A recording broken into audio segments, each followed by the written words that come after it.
Assalamualaikum warahmatullahi wabarakatuh dan salam sejahtera kepada semua penonton channel Studio and Exploration dalam rancangan Eksplorasi Misteri Mistik. Saya Nazri Saleh, hos anda. Hari ini saya bawakan anda kepada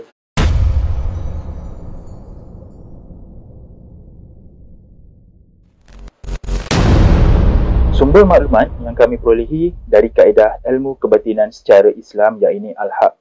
Jika anda tidak suka dari sumber tersebut, sila berhenti menonton video dari channel ini.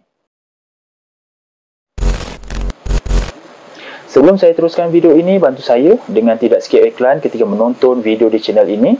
Subscribe channel ini kepada yang belum subscribe dan share video ini, semoga ramai yang akan dapat manfaat, dan pastikan anda menonton video ini sampai habis supaya anda faham secara menyeluruh berkenaan sejarah yang ingin disampaikan.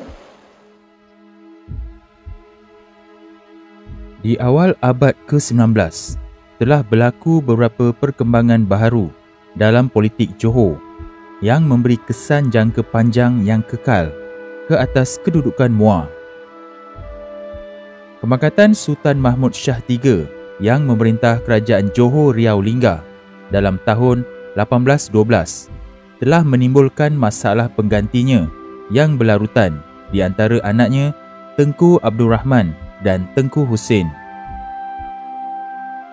Pertelingkahan ini menyebabkan Belanda campur tangan dengan berpihak kepada Tengku Abdul Rahman, dan Inggeris pula memihak kepada Tengku Husin atas dasar untuk mendapatkan Pulau Singapura.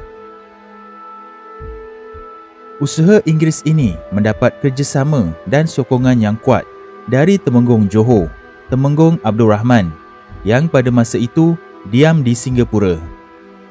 Temenggung Abdul Rahman berkuasa ke atas negeri Johor dan beberapa pulau lain yang berhampiran Singapura.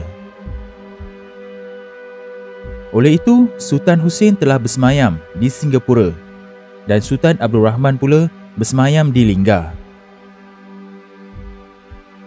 Maka dengan temeterainya perjanjian Inggeris dengan Sultan Husin dan Temenggung Abdul Rahman dalam tahun 1819, buat kali pertamanya kerajaan Melayu Johor Riau Lingga itu terbahagi kepada dua. Pembahagian politik ini menjadi kekal kemudiannya apabila diadakan perjanjian Inggeris-Belanda pada tahun 1824 yang mewujudkan sempadan yang memisahkan kawasan pengaruh masing-masing. Sepanjang perkembangan politik seperti ini nampaknya tidak memberi kesan yang jelas kepada tradisi kedudukan Muar sebagai sebuah jajahan Sultan Johor. Tetapi di awal tahun 1830-an, Temenggung Konet yang menjadi Temenggung Muar telah mangkat. Kemangkatannya ini memperlihatkan adanya tumpuan kesetiaan yang jelas dalam keluarga pemerintah Muar itu kepada Sultan, di mana dalam tahun 1835, Tengku Said, anak Temenggung Konet, telah pergi menghadap Sultan Husin yang dilantik dan diiktiraf oleh Inggeris itu. Baginda pada masa itu diam di Melaka. Maka Sultan Husin pun melantik Tengku Said menjadi Temenggung Muar, bergelar Temenggung Seri Maharaja. Satu jamuan yang dihadiri oleh pembesar-pembesar Inggeris dan tempatan yang lain telah diadakan bagi menyambut upacara pelantikan itu. Satu perkara yang menarik ialah bahawa buat kali pertamanya, gelaran Seri Maharaja itu telah dikurniakan kepada Temenggung Muar, kerana selama itu gelaran ini hanya dihaskan kepada pewaris Temenggung Johor yang berketurunan Daeng sahaja.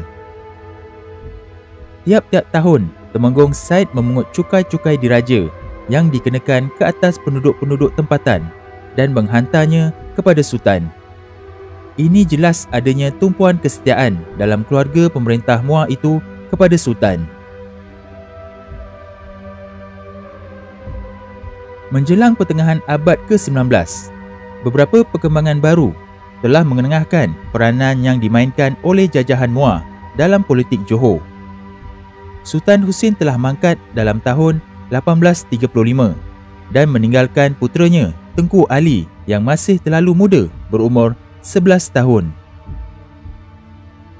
Keengganan pihak berkuasa Inggeris untuk mengiktiraf pewarisnya ke atas kesultanan ayahandanya telah menimbulkan beberapa masalah yang rumit. Beberapa desakan telah dibuat kepada pihak berkuasa Inggeris supaya mengakui kedudukannya sebagai sultan. Dalam tahun 1840, Inggeris telah mengisytiharkan bahawa Tengku Ali sebagai mewarisi ayahandanya. Tetapi ternyata bahawa pengisytiharan itu lebih kepada satu cara untuk membolehkan Tengku Ali mewarisi harta yang diberikan oleh Kompeni Inggeris kepada almarhum ayahandanya.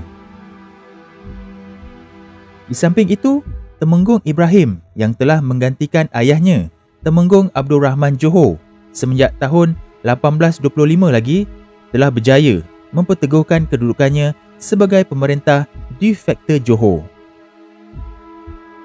Beliau mempunyai hubungan yang rapat dengan pegawai-pegawai Inggeris dan golongan pedagang yang berpengaruh di Singapura.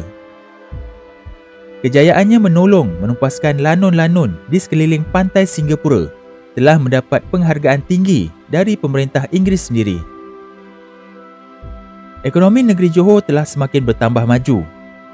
Kegagalan perusahaan ladang-ladang rempah dan gambir di Singapura telah menyebabkan ramai orang Cina meninggalkan pulau itu berpindah membuka ladang-ladang yang baru di Johor dengan membayar sewa kepada Temenggung Johor. Ditambah pula dengan kejumpaan getah perca dalam tahun 1843, maka hasil negeri Johor telah bertambah-tambah.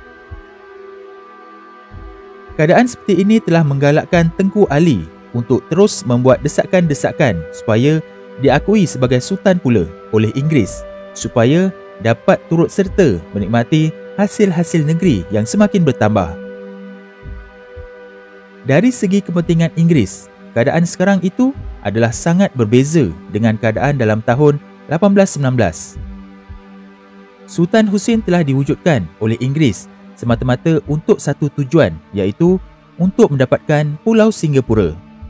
Tetapi sekarang tujuan itu sudah tercapai dan bagi mewujudkan kesultanan itu tidak ada memberi apa-apa faedah yang bermakna kepada Inggeris lagi.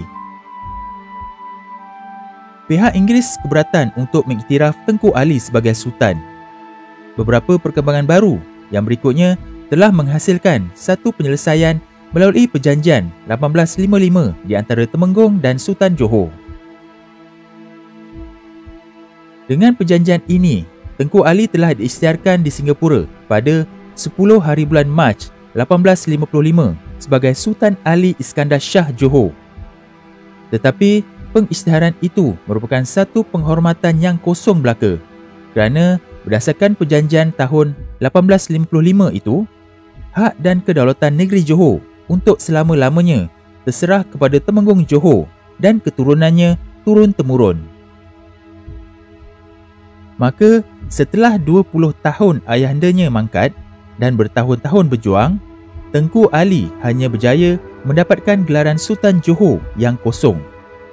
Menerima sagu hati RM5,000, pencen bulanan RM500 dan hak kedaulatan ke atas wilayah Muar Kesang yang luasnya hanya kira-kira 260 batu persegi sahaja. Sultan Ali memilih untuk kekal merajai wilayah Muar Kesang kerana hubungan kekeluargaannya. Baginda mengatakan bahawa ramai keturunannya telah dimakamkan di tempat itu. Pengiktirafan hak dan kedaulatan Sultan Ali ke atas wilayah Muar Kesang itu berjaya menolong menyelesaikan masalah penentuan politik Johor yang dirundingkan di Singapura, tetapi telah menimbulkan dan menyeret pula masalah ini ke Muar. Perjanjian tahun 1855 itu telah diusahakan tanpa menyedari atau boleh dikatakan terlupa tentang keluarga yang memerintah jajahan Muar, iaitu keluarga Raja Temenggung Muar yang sudah wujud berabad lamanya itu. Mengikut perjanjian ini, semua kawasan yang terletak di sebelah kanan mudik Sungai Muar terserah kepada Temenggung Johor, dan kawasan di sebelah kiri mudik Sungai Muar pula menjadi hak dan diperintah oleh Sultan Ali. Ini bererti bahawa kawasan Segamat di pedalaman Sungai Muar itu telah masuk ke dalam pemerintahan Temenggung Johor. Pada masa ini, Temenggung Muar yang sudah menjadi tradisi yang sah berkuasa di kawasan Muar dan Segamat, dia memerintah di kawasan Segamat itu. Maka dalam tahun 1855, apabila Temenggung Ibrahim Johor cuba menguatkuasakan pemerintahannya di kawasan Segamat, Temenggung Muar telah menentang langkah mengganggu gugat kedudukannya yang sah itu. Konflik ini hampir-hampir mencetuskan pertentangan kekerasan di antara kedua belah pihak, tetapi telah dapat dielakkan dengan campur tangan Resident Councillor Inggeris di Melaka pada masa itu. Beliau telah dihantar ke Segamat untuk menerangkan keadaan yang sebenarnya, dan untuk sementara waktu, masalah ini dapat diselesaikan dengan persetujuan Temenggung Muar untuk tunduk di bawah kuasa Temenggung Ibrahim. Tetapi pergeseran yang menggunakan kekerasan telah timbul semula di antara pengikut Raja Temenggung Muar dengan pengikut Temenggung Ibrahim Johor, dan hanya dapat dihentikan dengan campur tangan Inggeris sekali lagi dalam tahun 1862. Di samping itu pula, beberapa masalah lain telah timbul dari langkah-langkah yang diambil oleh Sultan Ali dalam usahanya hendak memerah hasil dari wilayah pemerintahannya itu. Harus diingat bahawa pada zaman Sultan Husin, baginda masih menikmati tradisi kutipan cukai diraja tiap-tiap tahun yang dikelolakan oleh Temenggung Said, iaitu Temenggung Muar pada masa itu. Tetapi 2 dekad sebelum menjelang pertengahan abad ke-19 itu, Johor tidak mempunyai sultan, dan besar kemungkinannya tradisi penghantaran cukai diraja kepada sultan yang memerintah itu telah diberhentikan. Sultan Ali umpamanya jahil langsung tentang kedudukan Temenggung Muar pada masa itu. Maka dalam keadaan seperti ini, dalam tahun 1856, baginda telah bermuafakat dengan seorang pembesar Bugis di Singapura bergelar Suli Watang untuk mengenakan dan mengutip cukai ke atas penduduk-penduduk tempatan di Muar. Perbuatan ini telah mendapat tentangan yang hebat dari Temenggung Muar dan orang-orangnya, hingga melibatkan porak-peranda di mana orang-orang pembesar Bugis itu mengacau. Pihak berkuasa Inggeris cuba memberi tekanan kepada Sultan Ali supaya memberhentikan perbuatan Suli Watang dan pengikut-pengikutnya itu, tetapi tidak berhasil. Akhirnya, Gubernur Inggeris terpaksa menghantar Resident Councillornya di Melaka untuk merundingkan satu usaha menghentikan pergaduhan di antara orang-orang Bugis dan Temenggung Muar itu. Untuk sementara waktu, kedua belah pihak telah bersetuju untuk berbuat demikian. Tetapi tidak lama kemudian, pergaduhan telah meletus semula. Temenggung Muar mempunyai pengikut-pengikutnya yang lebih ramai dari Suli Watang, dan beliau telah berjaya menghalau orang-orang Bugis itu ke sebelah Kesang di bahagian Melaka. Hanya dalam tahun 1873, barulah tiada kedengaran lagi masalah orang-orang Bugis itu apabila mereka ditangkap oleh pasukan Maharaja Abu Bakar ketika mereka cuba memungut cukai di bahagian selatan Sungai Muar. Perkembangan selanjutnya menunjukkan bahawa pemerintah Inggeris dengan kerjasama Maharaja Abu Bakar telah berjaya mengusahakan satu cara penentuan kuasa di wilayah Muar itu melalui satu pemilihan yang dibuat di antara Temenggung Muar dengan beberapa penghulu tradisional tempatan yang lain. Maka, seperti yang dijangka, Temenggung Muar dan penghulu-penghulu itu semuanya dengan sebulat suara telah memilih Maharaja Abu Bakar sebagai pemerintah Muar. Keputusan ini telah dibantah keras oleh Tengku Alam dan beberapa orang pembesar Melayu yang lain. Maka, akhirnya dalam bulan Oktober 1878, Gubernur mengisytiharkan bahawa pihak kerajaan Inggeris telah mengakui Maharaja Abu Bakar sebagai pemerintah wilayah Muar, dan diikuti pada 5 hari bulan Februari 1879 dengan pengisytiharan di Johor Bahru bahawa Maharaja Abu Bakar dijadikan raja bagi wilayah Muar. Pada bulan Disember 1879, satu pemberontakan telah timbul di Muar menentang Maharaja Abu Bakar. Pemberontakan ini yang dikenali dengan nama Perang Jementah telah dicetuskan oleh penyokong-penyokong Tengku Alam seperti Tengku Nong, Tengku Ahmad dan beberapa anak raja dari Negeri Sembilan. Perang Jementah ini telah berlarutan hingga sebulan lamanya dan hanya dapat diamankan apabila pasukan tambahan Maharaja Johor berjaya menangkap kira-kira 200 orang yang memberontak bersama ketua-ketua mereka. Sejarah pemerintahan Temenggung Muar berakhir apabila negeri Muar dimasukkan ke dalam jajahan pentadbiran negeri Johor. Selepas kebangkatan Temenggung Wan Abdul Rahman pada tahun 1935, maka kerajaan Muar tiada lagi diperintah oleh raja-raja berketurunan Raja Temenggung Muar dari nasab Datuk Engku Pasir Diraja Tun Said Jaafar. Walau bagaimanapun, waris dan nasab keturunan raja-raja Temenggung Kerajaan Muar masih lagi tinggal dan bermastautin di daerah Segamat dan Muar. Keturunan Temenggung Muar ketujuh, iaitu Temenggung Paduka Tuan Datuk Engku Muhammad Saleh, dan keturunan Temenggung Muar ke-8, iaitu Temenggung Wan Abdul Rahman Ibni Temenggung Paduka Tuan Datuk Engku Muhammad Saleh, diberi pencen kerabat melalui perjanjian politik sebagai ganti rugi di atas kehilangan kuasa memerintah negeri Muar secara turun-temurun. Almarhum Temenggung Muar menerima pencen sebanyak 600 sebulan, manakala waris dan kerabatnya menerima 600 juga sebulan. Waris-waris dari keturunan Temenggung Muar masih lagi mendapat pencen dari kerajaan negeri Johor sehingga diberhentikan pada tahun 2010.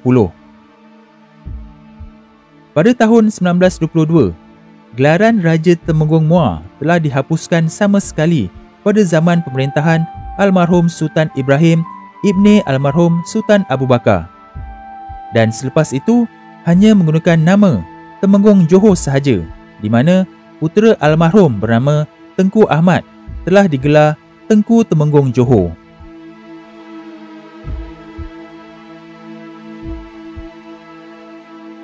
Jadi itu saja video untuk kali ini. Diharap dapat memberikan sedikit pendedahan kepada generasi kini dan akan datang, juga memberikan sedikit maklumat kepada pengkaji dan peminat sejarah supaya dapat merungkaikan lagi sejarah ini.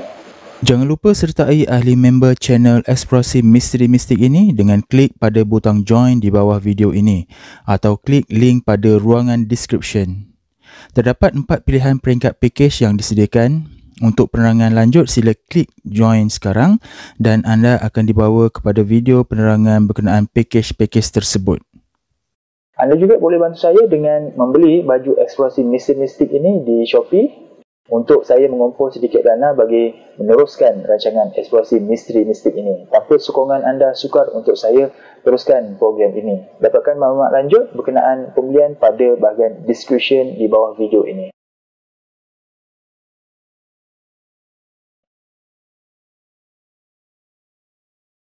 Jadi sampai di sini saja video untuk kali ini dan jumpa kita di episod akan datang yang lebih menarik insya-Allah. Assalamualaikum.